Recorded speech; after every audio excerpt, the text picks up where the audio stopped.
Halo Sol, kembali lagi dengan saya, Triandoko di channel Bermain Jiwa. Ini bagian kedua dari tutorial olah pernapasan meditasi mistik bermain jiwa.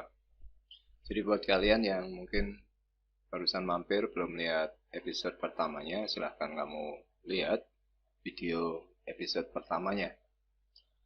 Jadi saya ingin sekaligus memberikan pengumuman. Jadi saya menyiapkan sebuah website untuk belajar meditasi mistik ini. Sedang saya siapkan. Jadi untuk kalian yang dulu mungkin melihat video-video awal, kualitasnya buruk karena memang di situ saya baru belajar. Ada beberapa video yang mungkin suaranya kurang jelas atau mungkin cara komposisi atau videonya juga kurang bisa kalian tangkap. Nanti semuanya akan saya lengkapi di website Akademi Mistik Bermain Jiwa. Oke, buat kamu yang tertarik belajar meditasi mistik, silahkan kamu subscribe, aktifkan notifikasi. Kita lanjut bagian 2 dari tutorial olah pernapasan ini. Jadi di depan sudah saya sampaikan, nafas adalah hidup. Pernafasan yang saya bagikan ada 4 siklus dalam sekali gerakan. 4 siklus itu apa saja? Jadi siklus pertama adalah nafas masuk, kamu menarik nafas. Kemudian siklus yang kedua adalah menahan nafas. Yang ketiga kamu mengeluarkan nafas. Dan yang keempat menahan lagi nafas sebelum kamu menarik nafas baru lagi. Nah, kaitan dengan rasa yang saya sampaikan tadi, pendekatan rasa, bukan ke yang bersifat fisik, dalam arti berapa lama kamu melakukan olah nafas ini, ya kan? Itu adalah begini. Karena nafas tadi adalah hidup, maka menarik nafas adalah kamu mendapatkan hidup, ya kan? Kemudian menahan nafas itu kamu memampatkan energi yang kamu dapatkan untuk lebih kamu timbun istilahnya dalam dirimu. Nah, menarik nafas kemudian menahan, ini orientasinya lebih ke olah fisiknya, ke bagian fisikmu. Jadi kenapa? Karena posisi nafas atau udara itu ada di dalam dirimu dan kamu tahan. Kenapa demikian? Selama ada nafas dalam tubuhmu, itu adalah tanda kehidupan. Nah, kemudian yang ketiga, kamu mengeluarkan nafas, lalu menahan dirimu pada saat kekosongan atau tanpa nafas. Ketika kamu tidak ada nafas, kamu dikatakan mati. Nah, kuncinya di sini. Kuncinya adalah di titik saat kamu menahan nafas dan saat kamu menahan nafas yang kedua, menahan tanpa nafas. Jadi menahan dengan nafas, kemudian menahan tanpa nafas. Ketika nanti kamu menahan dengan nafas, dalam arti nafas itu kamu mampatkan, kamu rasakan di sana aliran energinya. Kemudian saat nanti kamu mengeluarkan nafas, mengosongkan nafas, kamu juga rasakan sensasinya. Nah, kaitannya tadi dengan apa yang saya sampaikan, segalanya itu menelusur keinginan. Ketika kamu takut, intinya kamu ingin selamat. Nah, ketika kamu menahan nafas, menahan dengan nafas, keinginanmu kan juga untuk mengeluarkan nafas. Jadi pada intinya, semua siklus itu kan selalu bergerak. Nah, apa yang nanti kamu temukan saat menahan nafas, itu kamu rasakan medan energinya. Jadi apakah kamu secara energi ada tambah ada energi yang masuk, baru bisa kamu rasakan di situ bagaimana tubuhmu bereaksi dengan nafas itu saat kamu tahan. Ini selalu kamu rasakan. Kemudian saat menahan kekosongan, jadi menahan tanpa nafas tadi, kamu juga rasakan bagaimana dirimu saat tidak ada nafas. Ini pergumulan antara hidup dan mati. Kalau kamu misalnya masuk ke air lama gitu kan, dorongan kuatnya itu untuk mendapatkan nafas. Ini perjuangan hidup dan mati, gambarannya semacam itu. Nah, nanti kalau yang pertama tadi, sewaktu nafas ada dalam dirimu, kamu merasakan energi kekuatannya seperti apa, pengaruhnya ke fisik. Kalau yang menahan kekosongan nafas, ini energinya adalah untuk sisi non-fisikmu. Jadi saat kamu kosong nafas itu tarik ulur. Kalau kamu nanti bisa menemukan, semakin tenang dirimu, semakin sedikit ketakutanmu akan kehilangan nafas. Ini gambaran kematian. Justru kamu semakin bisa lebih lama bertahan. Jadi ada tekanan yang berbeda saat kamu menahan nafas dan saat kamu menahan kekosongan nafas. Ini adalah bentuk interaksi antara dua sisi dirimu. Sisi secara fisik dan sisi secara non-fisik. Ketakutan itu adalah bagian fisik. Pada saat kamu menahan nanti kekosongan nafas, pasti ada ketakutan, kehabisan nafas. Ketakutan akan mati. Nah, kamu kendalikan rasa itu supaya kamu tenang, bisa mengatur. Ya, jadi ini yang saya maksud dengan rasa, mendalami rasa selama kamu bernafas tadi. Kemudian ini, intinya nanti, saya tidak menyuruh kamu melakukan ini selama mungkin. Tidak. Tapi kamu ukur dirimu semaksimal mungkin dalam 4 siklus tadi. Jadi ketika kamu menarik nafas, lakukan semaksimal mungkin sampai tidak ada lagi udara yang bisa masuk. Kemudian saat menahan nafas dalam kondisi nafas ada di dalam dirimu, kamu pertahankan semaksimal mungkin sampai kamu tidak bisa lagi menahan. Kemudian saat kamu mengeluarkan, kamu juga memaksimalkan sampai tidak ada lagi nafas tersisa di dalam dirimu. Saat kamu dalam kekosongan nafas, pertahankan semaksimal mungkin sampai batas akhir kamu, keinginan kamu untuk menghirup nafas kembali. Jadi kamu tidak perlu berulang-ulang melakukan gerakan ini, tapi pertahankan maksimal mungkin yang bisa kamu capai. Karena ini nanti membiasakan mentalitas dirimu untuk mengendalikan 4 siklus ini tadi. Indikator nanti pernapasan ini semakin bagus adalah kamu semakin tenang secara emosi, mampu mengendalikan, tidak panik. Yang kedua, pada saat kamu menarik nafas, kemudian dengan mengeluarkan nafas, lakukan sehalus mungkin.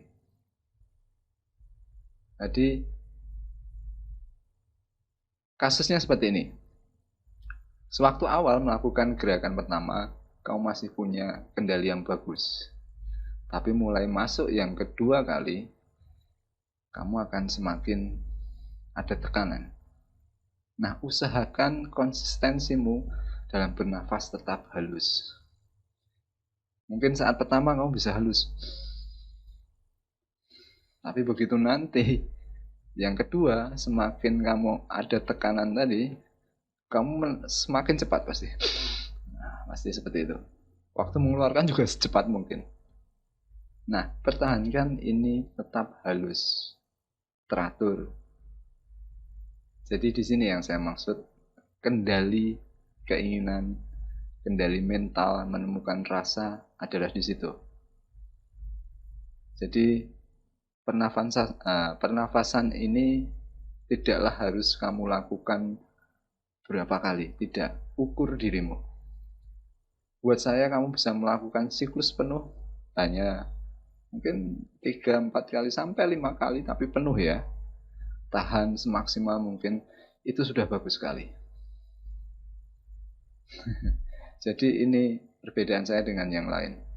Kemudian saya lebih menekankan pada frekuensi kamu melakukan ini. Lebih sering setiap hari misalnya. Daripada kamu lama atau kamu berhasil kemudian berhenti 1-2 hari. Nanti pada tahap yang lebih lanjut, kamu hanya butuh memelihara. Kamu bisa mengontrol sendiri. Kamu kekurangan energi atau kamu kelebihan energi. Nah, nanti ada 4 gerakan. Saya bagi dalam 4 bagian video. Gerakan pertama adalah untuk memasukkan energimu, menghimpun energi ke dalam tubuhmu.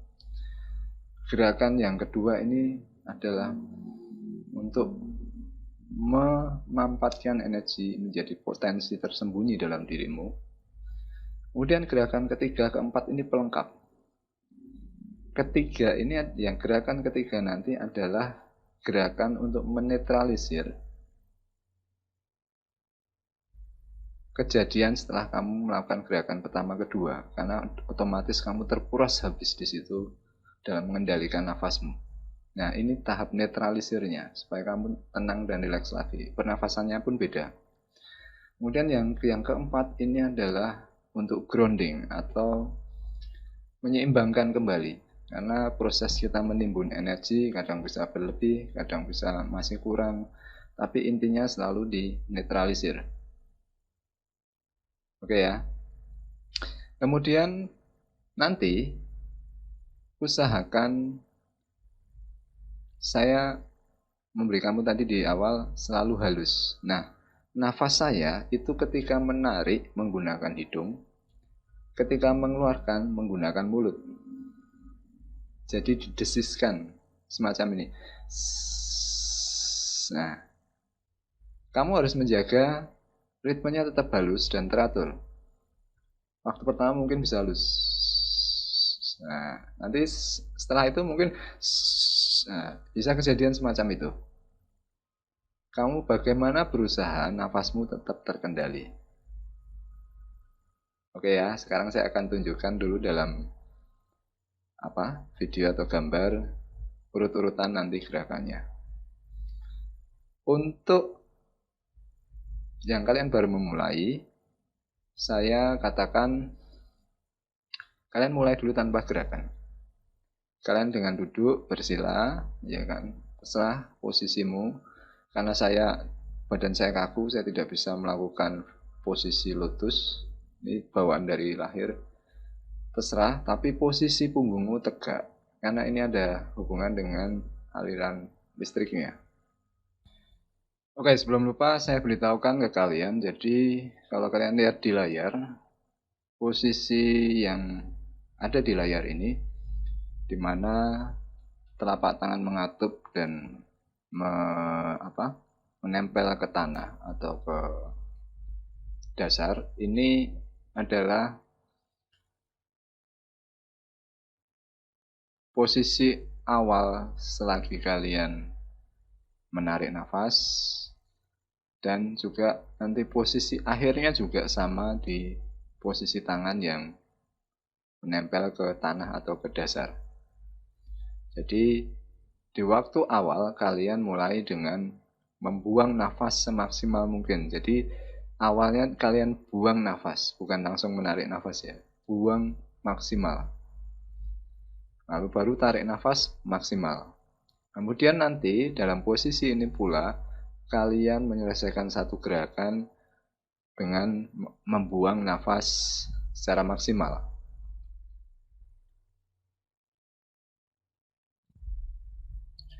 Nah, ini adalah gerakan yang pertama. kalian buang nafas dengan posisi tangan menghadap ke bawah, buang maksimal. Kemudian setelah tarik maksimal, kalian mulai lakukan ini, tangan bergerak ke atas, membuka. Kemudian bertemu di atas kepala, turun ke dahi, ke hidung, ke mulut, kemudian berhenti di depan dada. Lalu lurus menuju ke depan, kemudian kembali ke dada lagi, kemudian naik melalui ujung hidung, turun menuju ke bawah. Nah, di sini kalian lepas nafas maksimal sampai habis. Nah, ini gerakan yang kedua. Sama seperti yang pertama, cuman ini langsung naik ke atas. Kemudian membuka. Nah, pada saat ini kalian membungkukkan badan ke depan dengan pandangan lurus. Ini untuk memindahkan titik tekan dari diafragma ke solar plexus. Kemudian kembali ke atas, menutup lagi, sama seperti gerakan pertama, dahi, hidung, mulut, turun depan dada, kemudian naik lewat ujung hidung, turun menuju ke dasar. Oke ya.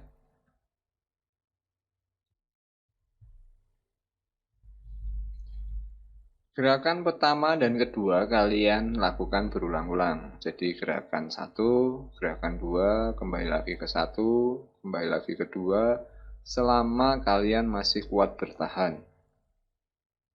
Nah, gerakan ketiga ini kalian lakukan ketika kalian memang sudah pada titik maksimal, tidak lagi mampu mengendalikan nafas, baru kalian masuk gerakan ketiga. Nah, gerakan yang ketiga ini tidak ada gerakan dalam jurus atau gerakan tangan. Yang berbeda hanya pada siklus pernafasannya. Jadi di sini saya sebut pernafasan gamma, ritme cepat. Jadi pernafasannya bergantian antara hidung dan mulut. Perhatikan, jadi pertama tarik dari mulut, terserah dari mulut atau hidung, tapi urutannya dari tarik dari mulut, keluar ke mulut, tarik dari mulut lagi, keluar ke hidung. Kemudian yang kedua, tarik dari hidung, keluar ke hidung, tarik dari hidung, keluar ke mulut. Pokoknya bikin berbeda. Lakukan ini cepat, jadi seperti ini. Jadi nafas pendek, tarik maksimal, keluar maksimal secepat mungkin. Ini akan membantu kalian menetralisir dari posisi yang tadi ke tengah-tengah, kehabisan nafas, menjadi lebih rileks dan normal kembali seperti awal. Pernafasan gamma ini fungsinya adalah untuk mensekresi hormon DMT. Jadi dari riset DMT ini adalah hormon kelenjar pineal kalian. Ada di otak. Hormon ini yang disebut dengan hormon hormon jiwa, seat of the soul. Jadi dia memberikan efek untuk meditasi kita. Beberapa tradisi kuno menggunakan bantuan tumbuh-tumbuhan untuk mereka bermeditasi. Jadi efeknya efek psychedelic. Jadi ini ketika hormon ini terskresi atau muncul dimunculkan dari kelenjar pineal, dia menyebabkan efek psychedelic yang dikatakan ada portal dimensi lain. Jadi biasanya setelah saya melakukan pernafasan selesai, saya langsung sambung dengan meditasi. Nah, nanti efeknya kalian bisa rasakan sendiri. Tapi seperti apa nanti, ini yang perlu kalian terus dalami. Kalian bisa bagikan. Kalau saya dulu efek langsung untuk sengatan listriknya seperti yang saya bagikan di video yang dulu. Hanya dalam durasi seminggu ada teman kita yang mengatakan seperti itu. Jadi efek yang saya rasakan terjadi juga ke dia. Kemudian efek lain-lain seperti kalau kundalini bangkit segala macam, ada juga teman yang mengatakan. Jadi awal saya mendapatkan pernafasan ini adalah lewat proses mistik. Jadi ini perjalanan spiritual saya di akhir-akhir ini ketika saya ingin mendalami tentang hidup setelah kematian. Jadi ini fungsinya. Kalau kalian bisa maksimal, jadi DMT efek itu menurut riset itu pada saat kelahiran dan pada saat menjelang ajal. Pernafasan tadi yang kalian maksimalkan itu di titik antara hidup dan mati, dan secara alamiah kalian bisa mengeluarkan hormon DMT di otak kalian. Nanti kalian bisa rasakan seperti apa. Meditasinya bisa vivid, jelas. Efek cahaya segala macam bisa muncul dari sini. Kayak ini yang gerakan ketiga. Nah, ini bagian keempat atau gerakan keempat, bagian akhir. Jadi setelah tadi pernafasan gamma, kalian tutup dengan menguap. Nah, kalau kalian biasanya ngantuk menguap, kalau ini kalian sengaja menguap. Gimana menguap? Kalian mesti tahu. Jadi kalian membuka mulut selebar mungkin, ya kan, menarik udara semaksimal mungkin. Saya juga heran ketika mendapatkan ini lewat meditasi mistik. Tapi setelah saya pelajari, ternyata ketika kamu mengantuk, itu kamu menguap. Ternyata itu untuk mempertahankan kesadaran kalian. Saya baru tahu. Jadi setelah saya mendapatkan lewat meditasi diajari seperti itu, saya cari dari sisi ilmiahnya. Jadi menguap itu kita menarik udara maksimal dan udara ini disuplai ke otak semaksimal mungkin. Jadi itu sebabnya ketika kita menguap, ngantuk kita sedikit hilang. Jadi untuk menjaga konsentrasi kita ketika kita mengantuk. Nah, kalau kalian menahan mengantuk itu menguapnya sering karena kalian berusaha bertahan tetap sadar, akhirnya tubuh merespon semacam itu. Nah, ini yang saya dapatkan ketika saya belajar kenapa sih saya suruh menguap. Oke ya, kemudian gerakan yang berikutnya hanyalah untuk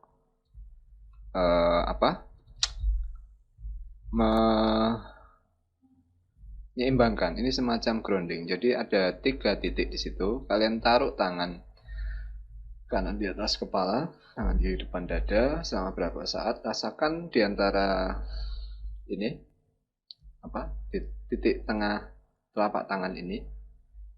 Biasanya ada sensasi listrik di situ. Kemudian lakukan berapa saat, ya kan? Dengan ketenangan, kemudian pindahkan bergantian. Kalau tadi posisi tangan kanan di atas cakra mahkota, kemudian berganti. Ini mengisi di dada, kemudian yang tangan kiri menumpang di atas lutut menghadap ke bawah. Jadi ini gerakan hanya sekedar kita bantu dengan visualisasi bahwa energi kita seimbang. Jadi aliran energinya dari semesta lewat cakra mahkota ke jantung, ya kan? Kemudian bayangkan mengalir lancar dan tidak ada kelebihan atau kekurangan. Jadi tadi pernafasannya ada 4 gerakan, 4 bagian lah tepatnya, karena yang ketiga keempat kita tidak melakukan gerakan. Ketika nanti selesai, kamu bisa langsung sambung dengan meditasi. Sudah. Tidak, kalau saya ajarkan di meditasi mistik ada 5 fase, kalian langsung saja masuk ke fase kontemplatifnya. Karena olah nafas ini tadi sudah melatih kamu fokus, dan jadi kamu bisa langsung masuk ke kontemplatifnya. Seperti apa detail variasi kontemplatifnya nanti saya akan bagikan di video selanjutnya. Lalu pesan saya ini, kalau nanti kalian di gerakan 1 atau gerakan 2 tiba-tiba sudah tidak kuat, langsung saja. Tidak perlu menunggu gerakan selesai, langsung saja masuk ke bagian 3 atau gerakan ketiga yang pernafasan gamma, kemudian langsung ke 4. Jadi kejar semaksimal mungkin kondisi kalian di titik mengendalikan nafas tadi. Kalau memang tidak kuat, langsung ke 3 ke 4. Nanti semakin lama kalian berlatih, semakin bisa lebih stabil, ya kan, ritmenya lebih halus. Jadi tidak usah dipaksakan, bertahap saja. Nah, kemudian saya ingin katakan di gerakan yang kedua tadi, ketika kamu membungkuk menghadap ke depan, itu kalian rasakan juga perpindahan tekanan nafas yang tadi ya diafragma penuh, kalian menarik nafas. Kemudian ketika kamu membungkuk, dia menekan ke bagian bawah perut. Ini sudah mengaktifasi konsentrasi ke solar plexus dan sekitarnya. Jadi ini lebih berfungsi untuk kalau ini ke tenaga dalam segala macam, ke power. Nanti semakin kalian energinya semakin besar, kepekaan kalian menangkap frekuensi berbagai energi juga semakin besar. Jadi mungkin membuat gerakan itu menjadi semakin sulit banget. Tangannya terasa berat, medan magnetnya terasa sekali. Nah, di situ juga kalian belajar mengendalikan. Jadi energi tadi yang saya katakan kalian rasakan di situ, karena terjadi secara non fisik itu bisa kalian rasakan. Nah, nanti mungkin di bagian lain kita lihat di aplikasi bagaimana merasakan itu dalam aplikasi yang lain. Jadi pernafasan ini adalah yang inti dari saya. Saya punya juga pernafasan yang lain tapi lebih untuk aplikasi spesifik. Entah itu ke astral projection, Meraka Sukma, atau ke penyembuhan. Tapi itu nanti saya bagikan di video yang lebih berhubungan dengan tema yang akan saya sampaikan. Oke ya, jadi ini pernafasan saya yang saya dapatkan juga dari proses meditasi mistik. Untuk kamu yang awal, kamu mungkin lakukan tidak perlu pakai jurus atau gerakan dulu. Kamu beradaptasi dulu. Nah, sembari kamu menahan nafas tadi, nafas dalam, nafas semasih ada, menahan nafas bukan nafas kosong ya. Yang benar itu ketika kalian menahan nafas itu posisi ini empuk, jadi tidak keras. Karena kalau ini keras berarti konsentrasinya di sini. Nanti efeknya pusing. Jadi nafas harus bertahan di diafragma. Jadi kalian tekan sendiri. Jadi ini makanya saya sarankan tidak usah pakai jurus dulu. Tidak usah pakai gerakan. Kalian rasakan dulu benar-benar diletak pemaksimalannya nafas itu benar. Jadi jangan sampai keras di sini. Oke. Kemudian begini saya ingin sampaikan. Pada intinya di sini kita belajar menemukan rasanya, bukan masalah ke mekanismenya, tapi rasa kalian mengendalikan tadi. Jadi pernafasan itu kalau kalian pernah lihat perguruan tenaga dalam kan ada yang berdiri kemudian melangkah maju menyilang semacam itu. Nah semakin lama mestinya kalau kalian untuk pengolahan yang sisi transenden mistik ini kan kita mengolah batin. Jadi kalau kalian saya sarankan untuk yang masih berumur muda, jurus itu bermanfaat untuk bagian fisik kalian. Tapi mungkin kalau yang sudah berumur, sudah tua, kalian sebetulnya juga tidak harus melakukan gerakan. Gerakan itu membantu, tapi tidak harus. Yang penting rasa di dalam diri kita. Jadi gerakan itu bisa kamu bayangkan dalam mentalmu. Karena membuat gerakan tadi juga tidak mudah. Karena pada saat tadi posisi tangan di atas, itu dia menekan ini. Kalau kalian rasakan memang benar-benar jurus ini kelihatannya gerakannya cuma 2, tapi berat.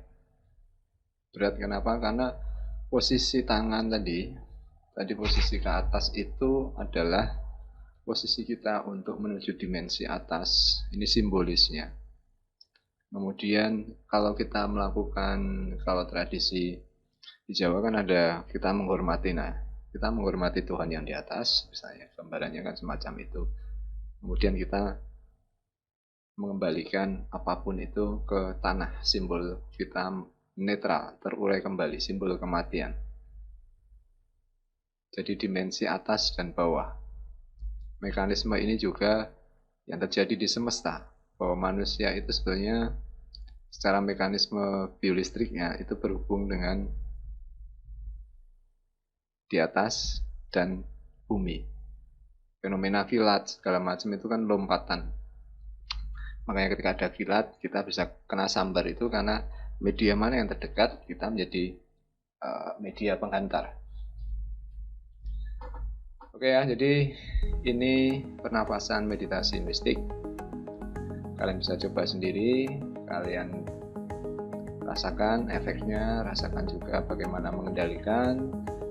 Kalau ada sesuatu yang belum jelas, kalian bisa tanyakan, tulis saja di komentar. Kalau kalian punya pengalaman, bisa bagikan, atau kalian dokumentasikan juga, ikuti perkembangannya. Saya akan bagikan nanti aplikasi lebih lanjut untuk meditasi mistik ini, pengulangan prana ini, di video-video berikutnya. Oke, sampai jumpa di video selanjutnya. Selamat bermeditasi, selamat bermain jiwa.